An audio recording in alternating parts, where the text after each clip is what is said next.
Muito bem, patriotas, estou de volta aqui no canal TV Diário na Web com mais um vídeo cheio de informações para vocês.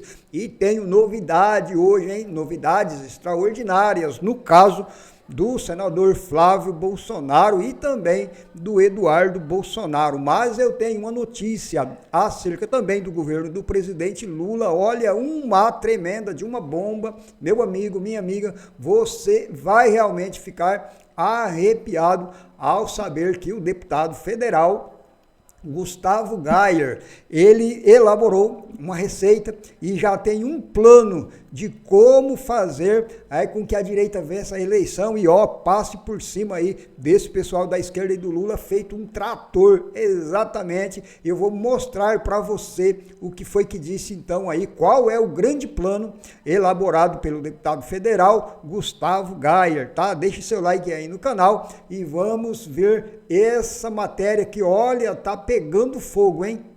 Vamos ver. Não vamos ser ingênuos, gente. A gente sabe que o que eles fizeram com o Bolsonaro durante 20 anos, eles vão fazer agora com o Flávio. Talvez com muito mais ferocidade, muito mais sanguinário, porque eles precisam fazer isso em 3, 4 meses, o que eles demoraram anos para fazer com o Bolsonaro. Agora a gente tem que entender, a gente não pode ficar desesperado a qualquer narrativa. Temos que esperar a explicação, entender se realmente faz sentido ou não. Agora eles vão vir para cima. Vai ser uma guerra sanguinária. Mas eu vou te dizer uma coisa. A única coisa que eles podem fazer é tentar, através de mentiras, igualar Flávio Bolsonaro ao Lula. E é impossível, tá? É impossível. Não importa o que você fale sobre qualquer pessoa no Brasil, você vai conseguir igualar essa pessoa a todas as mazelas, escândalos de corrupção, destruição, desvio de verba pública, roubo dos velhinhos, petrolão, mensalão. Nada chegará perto a se igualar ao Lula. Mas tem um detalhe que eles não vão conseguir convencer a população. O povo está revoltado com esse governo. Por mais que eles tentem jogar narrativas e criar histórias contra Flávio Bolsonaro, essa mesmo agora do financiamento do filme já caiu por terra. A gente já percebeu. Mas eles vão tentar de tudo. Só que o que eles não vão conseguir fazer é convencer o povo que a vida deles melhorou. E é isso aqui que vai determinar as eleições. Olha essa daqui. Isso aqui é de ontem, não, de antes de ontem. Quase 70% dos brasileiros percebem alta nos preços dos alimentos. Entrevistados também responderam que sentiram redução do poder de compra no último mês, conforme pesquisa Quest. Uma pesquisa Quest divulgada nesta quarta-feira 13 revelou que a maioria dos brasileiros percebeu aumento nos preços dos alimentos no supermercado no último mês. O levantamento mostrou que 69% dos entrevistados notaram alta dos valores, enquanto 21% consideram que os preços se mantiveram e 8% apenas notaram queda. Apenas 2% não souberam responder. Além disso, vendas no varejo caem 3% em abril. Pior resultado em um ano, diz a Cielo. Por que isso é relevante? Vamos lá. Vão surgir aí, vai ser uma montanha russa emocional essas eleições. Mas o fator que determina tudo mesmo, lá no dia da eleição, é o povo brasileiro. O cidadão médio, se ele acha que a vida dele melhorou ou não. Se ele acha que ele consegue continuar enchendo o seu carrinho de supermercado, pagando a mensalidade do seu filho, seu plano de saúde, gasolina no seu carro. É isso que importa. E nesse quesito, o governo não consegue mais reverter o processo. Ele ficou todo ano falando que no ano seguinte o grosso ia entrar. Mas é isso que o povo percebeu. O grosso entrou. Ninguém está dando conta de viver. Não é à toa que as últimas pesquisas que saíram têm esses resultados. Flávio tem 43%, Lula 40%, no segundo turno de acordo com o Vox. Lula é rejeitado por 54% e Flávio por 39%. E por que o Lula é rejeitado por 54%? Posso te falar a verdade? Não são nem os escândalos de corrupção do Lula, não. O povo, uma boa parte do Brasil não está preocupado com isso. O povo do Brasil está preocupado com isso aqui, ó. Está preocupado em poder comer, em comprar comida para sua família. E quando nesse quesito de comprar comida para a família, o povo está revoltado com o Lula, ao ponto de que 15 pontos a mais de rejeição na pesquisa. 51% desaprovam e 45% aprovam o governo Lula, diz Vox. E agora na GERP, Flávio tem 50% e Lula tem 43% no segundo turno. É isso que causou desespero neles, ao ponto de soltarem esses áudios do Flávio pedindo financiamento para o filho do pai, na época que o Vorcaro não tinha problema algum. Não se sabia de nada sobre o Vorcaro quando foi feito o início dessa conversa. Porque se, pela mesma lógica, o Metrópolis recebeu dinheiro do Vorcaro, A Globo recebeu dinheiro do Vorcaro. Quase todo mundo na cúpula do Poder do Brasil recebeu naquela época em que ele era um distribuidor de dinheiro, ele era um Papai Noel, né, para poder ficar sempre ali dentro do grupo de poder do Brasil. E nós temos ministros do Lula que receberam dinheiro do Vorcaro, Lewandowski, Guido Mantega, Rui Costa, Jacques Wagner, todos. Mas agora o Flávio, que fez um pedido para financiar o filme do pai, e a conversa se ficou só nisso, agora tem que... Nós estamos pedindo a CPMI do Banco Master. Nós, o Flávio. Por que o governo não aceita? Por que o governo articula com a Alcolumbre para não que seja pautada a CPI? Então, vamos com calma. Essa decisão, essa votação, essa eleição, ela tem muitos fatores que influenciam no resultado. E um dos principais vai ser o fator econômico. E no fator econômico, não tem como o Lula soltar uma fake news e convencer o povo de que a vida deles está melhor e que eles estão conseguindo comprar mais comida. Muito bem, pessoal, vocês viram aí como eu falei para vocês, o deputado federal Gustavo Gayer falou tudo, né?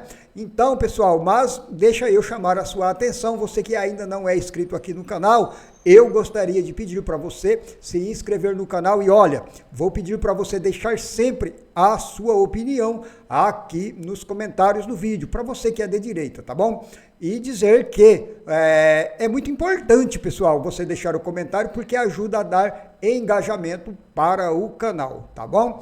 Agora que eu já dei o recado, eu vou trazer a próxima notícia e é exatamente sobre o Eduardo Bolsonaro e também sobre o Flávio Bolsonaro. Olha, tem um bastidor aí que realmente está pegando fogo e eu quero trazer aqui para vocês as últimas informações, tá bom? Então fique aqui no canal e olha, se prepare porque tem realmente chumbo grosso chegando agora aqui no canal. Vamos ver essa matéria que está extraordinária, tá bom? Vamos ver.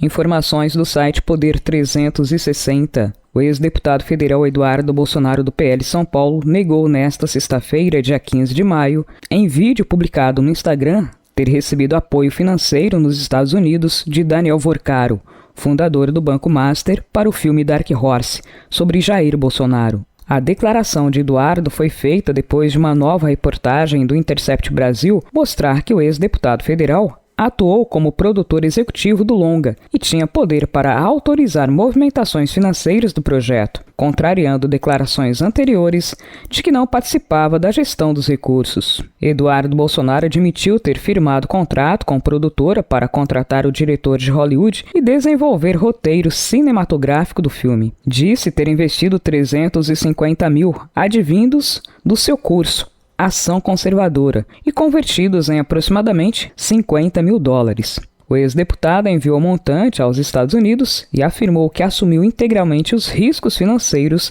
da operação inicial. Abre aspas. A essa época, o meu contrato era com a produtora, que basicamente disse o seguinte: Eduardo, bota esse dinheiro aqui, como o risco está 100% seu, eu vou garantir você ser diretor executivo do filme. Fecha aspas. Segundo reportagem do Intercept Brasil, o contrato datado de novembro de 2023 e assinado digitalmente por Eduardo em 30 de janeiro de 2024, designa ele e o deputado federal Mário Frias, do PL São Paulo, como produtores executivos, ao lado da produtora Go Up Entertainment, sediada nos Estados Unidos. A função conferiria poder para lidar diretamente com o controle de orçamento e gestão financeira do projeto audiovisual. Eduardo afirmou que deixou a posição de diretor executivo quando a produção passou de uma estrutura inicial com a produtora para uma estrutura de fundos de investimento. Abre aspas. Passei a ser somente uma pessoa que assinou sua cessão de direitos autorais. Fecha aspas. E ele seguiu, abre aspas, não houve nada de ilegal. Eduardo Bolsonaro não é bancado por Daniel Vorcaro e não recebeu um centavo do fundo de investimentos. Fecha aspas, declarou o ex-deputado. Informações do portal CNN Brasil. A Polícia Federal decidiu mudar a coordenação dos inquéritos relacionados às fraudes no Instituto Nacional do Seguro Social, o INSS. A mudança gerou polêmica em Brasília e acirrou as críticas da oposição ao governo federal, especialmente em razão das investigações terem como alvo Fábio Luiz Lula da Silva, conhecido como Lulinha, filho do presidente Luiz Inácio Lula da Silva do PT. O setor da Polícia Federal, que até então conduzia as investigações, sendo responsável inclusive pela quebra de sigilo de Lulinha em etapa anterior das investigações, foi retirado da coordenação do caso. A responsabilidade pelo caso agora é da Coordenação de Inquéritos nos Tribunais Superiores, o SINC.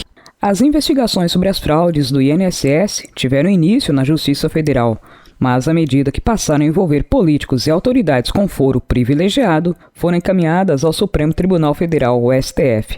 A relatoria do caso, no STF, está a cargo do ministro André Mendonça. Concomitantemente à mudança de coordenação, um dos delegados responsáveis deixou o caso. A Polícia Federal esclareceu que foi ele próprio, o delegado Guilherme Figueiredo Silva, que chefiava a Divisão de Repressão a Crimes Previdenciários, quem solicitou a transferência, pedindo retorno ao seu estado natal, Minas Gerais. A instituição classificou a troca como pontual, afirmando que a mudança de área visa ampliar a possibilidade dentro da investigação.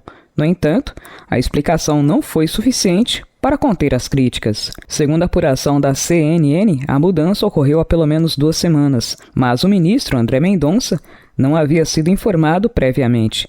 Ele teria ficado bastante incomodado com o fato e convocou a equipe da PF para a reunião que aconteceu nesta sexta-feira, dia 15, para prestar esclarecimentos. Abre aspas. Como se faz uma mudança em um cargo importante e não se conversa com o relator disso? Não se antecipa o relator dessa mudança? Destacou a analista política Jussara Soares, ao comentar no CNN Prime Time sobre a insatisfação do ministro do STF. Segundo Jussara, André Mendonça pediu que não houvesse perseguição a ninguém, mas que ele fosse mantido informado sobre qualquer alteração relevante nas investigações. Por parte da oposição, associou-se à mudança na coordenação ao fato de que o setor da PF havia realizado ações contra Lulinha e conduzido a delação do empresário Maurício Camisotti, apontado como um dos principais responsáveis pelas fraudes no INSS. Essa delação chegou ao STF, mas precisou retornar para ser refeita com a anuência da Procuradoria-Geral da República, a PGR. Sóstenes Cavalcante, líder do PL na Câmara dos Deputados, fez um pedido para que o diretor-geral da Polícia Federal, Andrei Rodrigues, seja convocado para prestar esclarecimento sobre a mudança, que ele classificou como ocorrida em momento sensível da investigação. Em publicação nas redes sociais,